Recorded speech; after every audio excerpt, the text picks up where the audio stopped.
And it's really important to first recognize the impact that reviews play on businesses and products for better and worse.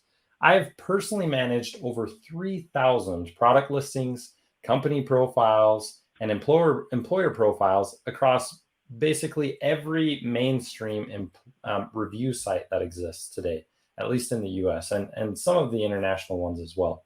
And I've seen some pretty crazy impacts from ratings. One of my favorites to share is on Amazon.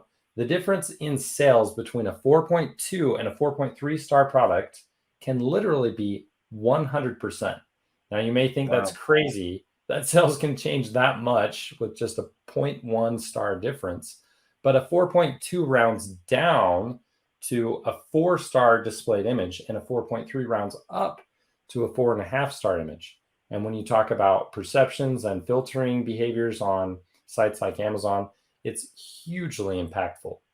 Now, another thing that's interesting is the fact that if a product or a company gets too close to 5 stars, sales will actually start to decrease because consumers believed it's faked, manipulated, or too good to be true.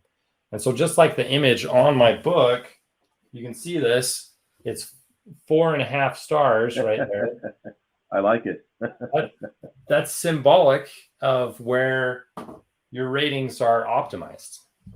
Now, reviews can impact companies and businesses and products for the better as well, right? Almost everyone uses reviews. And one of my favorite studies was done by HubSpot. They talked about the trustworthiness of different business professionals. They found that doctors were trusted by 49% of consumers, that they were at the top.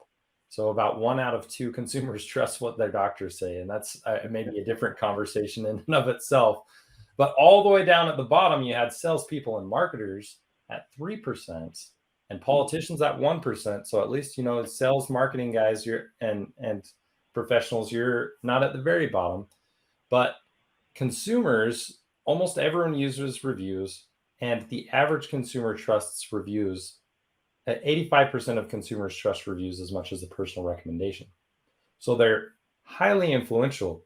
Reviews, because it's a crowdsourced form of information, it's a social proof. We as consumers, we lean on that for our decision making in all sorts of different types of settings.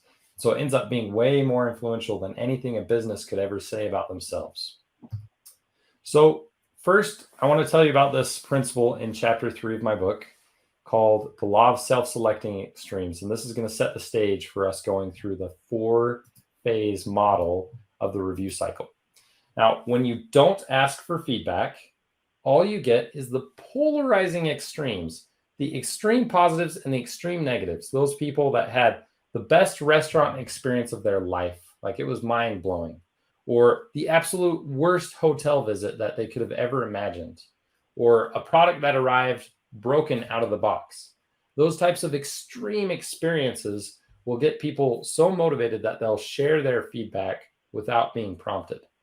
Now, as you ask your consumers, your customers to share their feedback, you lower the barrier to participate, and you end up getting a lot more feedback. You unlock this kind of silent, mostly positive majority of consumers. Now, as you fine-tune the ways that you ask for feedback, you unlock even more feedback, and you can get more representation from consumers about the product or service experience. Now, what I've seen firsthand many different times is that just asking for feedback, not even changing anything about the product or service, is the number one thing you can do to increase your star ratings.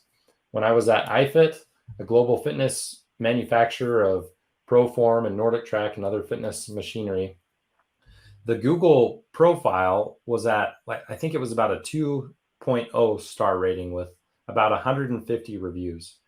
I didn't change a single thing, but one of the first things I did when I got there is we turned on an email request to people purchasing online directly from us, and we asked them for a review. And within a matter of just a couple months, we were all the way up above 3.5 stars. And then within 6 months, we were over 4 stars. Nothing changed about the product or service. It was just that we were asking, and we were getting a more representative sample of what consumers were thinking about the experience. So really, all this feeds into this principle of perception is reality. We as consumers, we look at online reviews, and those reviews shape our perceptions about products, about services, about companies, about employers. And that's what directly influences our decision making. So it's critically important whether you're a business owner, an entrepreneur, a marketer, an HR professional, you need to care about your online reputation because it's directly tied to sales. That's a very important point. So all of those things are very important because your ratings end up being a gate, essentially, that's either blocking people from ever even investigating or considering your offering, or opening a floodgate, per se, to have lots of people considering it. So let's talk about this model, the review cycle, and what it is and how it can help you very purposely increase your sales and create better experiences for your customers.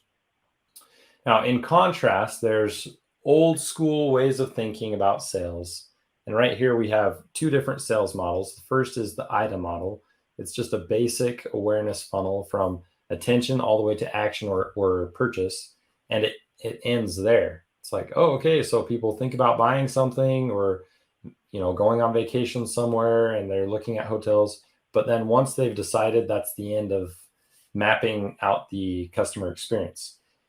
This hourglass model is a little bit newer, and it talks about how the experience continues after that point of decision making, and you want to build brand advocacy. But the issue with both of these is that they're very linear in nature, and they're not really reflecting the true experience that's happening for us as consumers online. We look at stuff over and over again online.